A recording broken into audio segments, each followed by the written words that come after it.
प्रश्न संख्या 19 और हम लोग हल करें।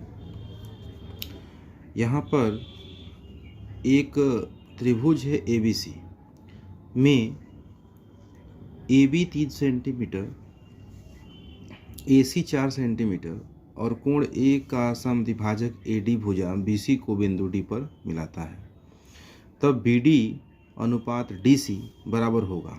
ठीक है, अब देखिए हम एक त्रिभुज खींच लेते हैं।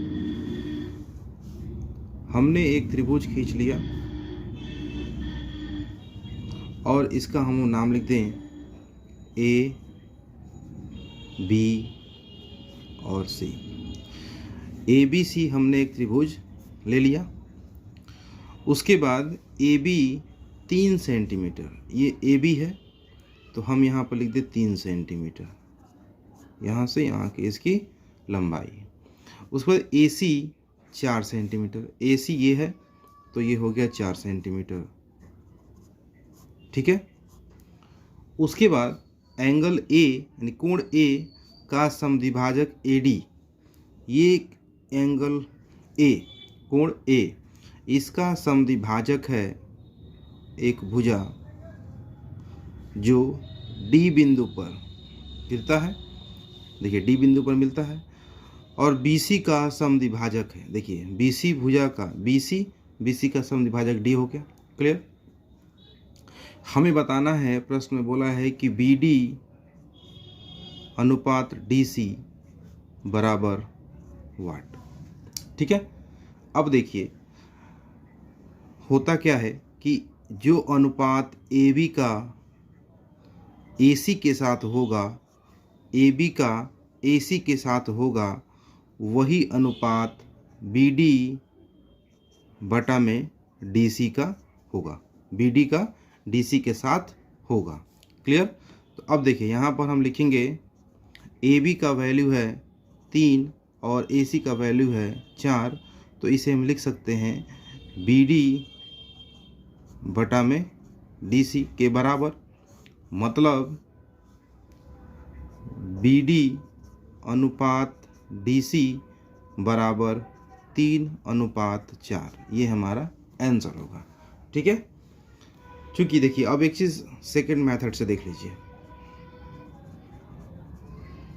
सेकंड मेथड से देखिए, ये एक 90 डिग्री का एंगल है, ये समकोण है और ये भी एक समकोण है।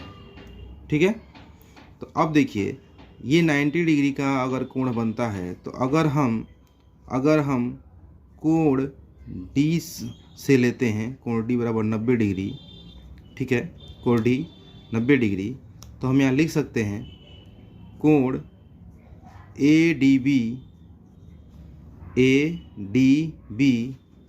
बराबर, देखिए कोण ADC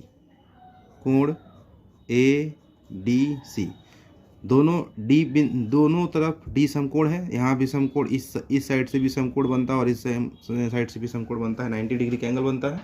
ठीक है, तो अब यहाँ पर अगर हम त्रिभुज AD और B से लें तो देखिए cos 90 डिग्री अगर लेते हैं तो cos 90 डिग्री, तो cos थीटा बराबर होता है कर्ण बटा आधार बटा में कर्ण। ये हो गया आधार, ये आधार हो गया और ये हो गया कर्ण। तो इसके सामने वाली भुजा कर्ण, तो ये कर्ण और ये आधार, तो cos थीटा बराबर होता है आधार और बटा में कर्ण। ठीक है, तो आधार बटा में कर्ण। ठीक है, अब देखिए BD हमें नहीं मालूम और AB हमें मालूम है कितना, 3। तो इसे आगे बढ़ाते हैं तो cos, चूँकि cos 90 डिग्री बराबर होता है 1। ठीक है, cos 90 डिग्री बराबर क्या होता है 1। तो अब ध्यान दीजिए, यहाँ हम लिख सकते हैं 1 बराबर BD बटा में 3 और इसे लिख सकते हैं BD बराबर 3। ठीक है, क्लियर है, 3 सेंटीमीटर। ठीक है, BD का वैल्यू आ गया। उसी प्रकार सेम इसी प्रकार ट्रायंगल ADC से, और यहाँ भी हम लिखेंगे cos 90 डिग्री बराबर DC बटा में AC, और यहाँ भी लिखेंगे 1 बराबर DC बटा में 4, और यहाँ हो जाएगा DC बराबर 4 सेंटीमीटर। ठीक है, क्लियर। अब हम अनुपात की बात करें तो इसलिए क्या करना है, हमें करना था BD अनुपात DC। तो BD का वैल्यू 3 और DC का वैल्यू 4, ये हमारा अनुपात होगा। तो ऑप्शन में दिया हुआ है कि ABC, सी में देखिए 3:4 दिया हुआ है। ध्यान दीजिएगा, जिस अनुपात में पूछेगा उसी अनुपात में हमें आंसर देना है। देखिए यहाँ पर 4/4:3 भी दिया हुआ है, तो पहले BD पूछा है तो BD का मान 3 और DC का वैल्यू 4। क्लियर है, चलिए अगले प्रश्न पे चलते हैं। आइए प्रश्न 20, प्रश्न संख्या 20। देखिए प्रश्न संख्या 20 में क्या बोला है, किसी वर्ग के एक विकर्ण की लंबाई 15√2 सेंटीमीटर है। ठीक है, 1 मिनट, 15√2 सेंटीमीटर है।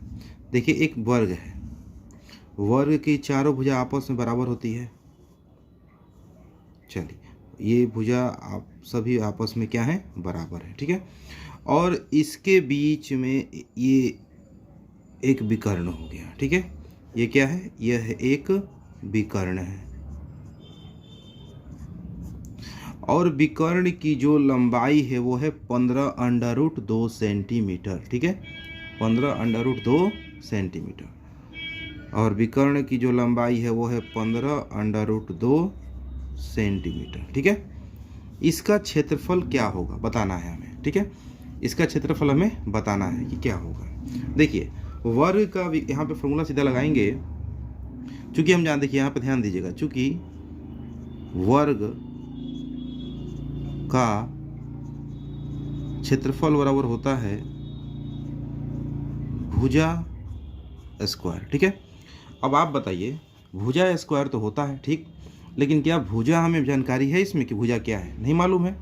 नहीं मालूम है जब भुजा, तो यहाँ ध्यान दीजिएगा, वर्ग का विकर्ण क्या होता है, वर्ग का विकर्ण बराबर होता है √2 इंटू भुजा। भुजा को √2 से यदि हम गुणा करें तो हमें वर्ग का विकर्ण मालूम होगा। क्लियर, वर्ग का विकर्ण हमें मालूम होगा इसके माध्यम से। अब आप बताइए कि वर्ग का विकर्ण बराबर इतना होता है, यानी √2 इंटू भुजा बराबर विकर्ण कितना दिया हुआ है, 15√2। ठीक है, 15√2 हमें विकर्ण मालूम है, और विकर्ण का फॉर्मूला होता है, सूत्र होता है √2 इंटू भुजा। अब बताइए कि √2 से √2 कैंसिल हो जाएगा, √2 से √2 कैंसिल हो जाएगा, तो हमें भुजा क्या प्राप्त हुआ, तो हमें भुजा मिला 15 सेंटीमीटर, हमें भुजा मिला 15 सेंटीमीटर मिला। अब हमें क्या करना है, क्षेत्रफल निकालना है। तो इसलिए वर्ग का क्षेत्रफल बराबर भुजा स्क्वायर, और भुजा स्क्वायर का मतलब 15 का स्क्वायर, और 15 का होता है 225 सेंटीमीटर स्क्वायर। ये हमारा आंसर होगा। क्लियर, ये हमारा आंसर होगा ऑप्शन संख्या डी। ठीक है, चलिए अगला प्रश्न चलते हैं। आइए दोस्तों 21 नंबर प्रश्न को भी हल करते हैं। देखिए, यदि A अनुपात B 1:2 लिखा हुआ है, B अनुपात C का वैल्यू 3:4 है। C अनुपात D 6:9 और D अनुपात E 12:16। हमें निकालना है A का अनुपात B से, B का अनुपात C से, C का अनुपात D और D का अनुपात E से। ये पूरे का निकालना है हमें, ठीक है। और ऊपर में प्रश्न में जो हमें डाटा मिला है वो A B B C C D D के माध्यम से दिया है। क्या करेंगे, पहले हम लिखेंगे ए बी और बी सी का। देखिए ए अनुपात बी बराबर 1:2, ठीक है। और फिर लिखा हुआ है बी अनुपात सी, ये दिया हुआ है 3:4। देखिए बी यहाँ पर है और बी का वैल्यू यहाँ पर है, एक बी यहाँ पर है और बी का वैल्यू यहाँ पर है, ठीक है। यहाँ पर दोनों जगह बी है लेकिन अनुपात दोनों जगह अलग अलग है ना। तो अब हम क्या करेंगे, इसे ही हमें इक्वल करना है। देखिए या तो डायरेक्ट हम गुणा करके निकाल सकते हैं, लेकिन पहले हम बेसिक माध्यम से समझें। देखिए 1:2, ठीक है। उसके बाद जस्ट ये हो गया ए बी, और जस्ट बी के नीचे हम लिखेंगे बी का दूसरा वैल्यू 3 और अनुपात 4, ठीक है।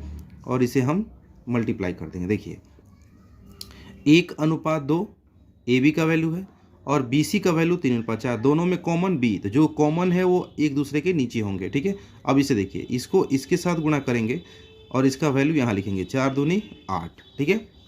उसके बाद हम फिर इसको इसके साथ गुणा करेंगे, 2 और 3 को इसके साथ, तो यहाँ हो जाएगा 2 तिया 6, और फिर 3 को 1 के साथ, तो हो जाएगा 3 एकम 3। हमारे पास मिला 3:6:8। ये किसका होगा अनुपात, तो ये अनुपात मिला हमें ए अनुपात बी, बी अनुपात सी का वैल्यू हमें प्राप्त हुआ, ठीक है। अब हमें क्या करना है, कि ए बी सी तो मिल गया, अब ए बी सी यहाँ तक हो गया, अब सी डी का वैल्यू निकालें। तो देखिए ए बी सी का वैल्यू हमें मिला है 3:6:8, ठीक है। अब हमें देखना है सी, यहाँ पे देखिए सी डी में सी का वैल्यू 6 है, तो जस्ट सी का वैल्यू सी के नीचे होगा। ये तो ए अनुपात बी अनुपात और सी, ए का 3, बी का 6 और सी का 8। लेकिन यहाँ पर सी और डी, यहाँ पर ये देखिए, यहाँ पर सी और डी में सी का वैल्यू क्या है, 6 है, तो सी के नीचे सी और फिर 9, ठीक है। अब इसे हम मल्टीप्लाई करेंगे वो उसी तरह जैसे पहले किए थे, 8 को 9 के साथ, 8 को 6 के साथ यहाँ, फिर 6 को 6 के साथ यहाँ, और फिर 3 को 6 के साथ यहाँ, ठीक है। तो देखिए 9 8 72 अनुपात 8 6 48, ठीक है, फिर 36 और फिर 18, ठीक है, हो गया। अब ये हमारा किस चीज़ का वैल्यू आया, ये हमें आया ए अनुपात बी अनुपात सी अनुपात डी, ठीक है, ये हमें वैल्यू मिला। अब यहाँ ध्यान दीजिए, हम चाहें तो यहाँ पर लिखा हुआ है कि ए अनुपात बी अनुपात सी अनुपात डी का जो वैल्यू प्राप्त हुआ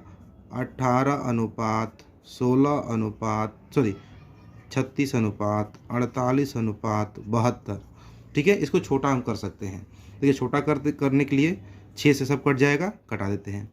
6 तिया 18, 36 का 6, 8 और ये 12 बार में, ठीक है। अब हमें ए बी सी का नया वैल्यू क्या प्राप्त हुआ, ए बी सी का नया वैल्यू प्राप्त हुआ, ए बी सी और डी का वैल्यू नया प्राप्त हुआ 3 6 8 और 12, ठीक है। अब देखिए प्रश्न में डी यहाँ पर डी में देखिए डी का वैल्यू 12 दिया हुआ है और यहाँ पर भी डी का वैल्यू 12 दिया हुआ है, मतलब 12:16। ये हमारा डी का हो गया और ये हमारा ई का हो गया। ये डी अनुपात ई का दिया हुआ है, ठीक है। यहाँ पर आप देखिए डी और ई, डी दोनों तरफ से डी का वैल्यू क्या है, एक समान है। तो हम लिख सकते हैं, तो हम ऐसे लिखेंगे कि ए अनुपात बी अनुपात सी अनुपात डी अनुपात ई बराबर हो जाएगा, जैसे है वैसे लीजिए 3:6, 6:8, 8:12 और 12:16। ये हमारा आंसर हो जाएगा, ठीक है दोस्तों। ये हमारा आंसर हो जाएगा। ऐसे अनुपात प्रश्न बनता है। ठीक है, चलिए आगे अगले प्रश्न पे चलते हैं। चलिए दोस्तों 22 नंबर भी हल कर ले। देखिए यहाँ पर लिखा हुआ है कि x अनुपात y 2:5 और 5x + 3y अनुपात 5x - 3y बराबर क्या होगा बताना है। ठीक है, चलिए देखिए कुछ करना नहीं है। यहाँ पर लिखा हुआ है x अनुपात y बराबर लिखा हुआ है 2:5, मतलब x का वैल्यू 2 और y का वैल्यू 5 हम ले लेंगे। ठीक है, तो यहाँ लिखा हुआ है, याद रखिएगा कि x अनुपात y को हम x/y लिख सकते हैं। ठीक है, लिख सकते हैं x/y के रूप में। तो अब यहाँ पर देखिए लिखा हुआ है 5x + 3y अनुपात 5x - 3y। ठीक है, तो हम क्या इसे लिखेंगे, हम इसे लिखेंगे कि 5 × x का वैल्यू 2 + 3 × y का वैल्यू 5। ठीक है, और बटे में कर दे इसको। अगर अनुपात में आंसर तो नहीं आया है इसलिए हम इसको बटे में कर दिए। और यहाँ पर देखिए 5x, तो 5 × x का वैल्यू 2 - 3 × y का वैल्यू 5। ठीक है, अब हम इसे करेंगे 5 दूना 10 और प्लस 5 दिया 15 और नीचे हो जाएगा 5 दूना 10 - 15। इसे अगर आगे बढ़ाएं तो ये आ जाएगा 25 और बटा में -5। ठीक है, और जब -5 से 25 को भाग दिया जाएगा तो आ जाएगा -5। ये हमारा आंसर होगा। ठीक है, आंसर होगा ऑप्शन संख्या, ऑप्शन नंबर डी। ठीक है, माइनस से हम इसे भाग देंगे, 5 × 5 = 25 5 बार में, और ये प्लस है, माइनस माइनस प्लस माइनस। ठीक है, चलिए अगला प्रश्न। चलिए प्रश्न संख्या 23। ठीक है, इसे भी बनाए, हल करते हैं। देखिए एक लंबवृत्तीय शंकु के आधार का व्यास 4 सेंटीमीटर तथा उसकी ऊंचाई 2√3 सेंटीमीटर है। शंकु की तिर्यक ऊंचाई की ऊंचाई क्या होगी। देखिए ये एक शंकु हो गया।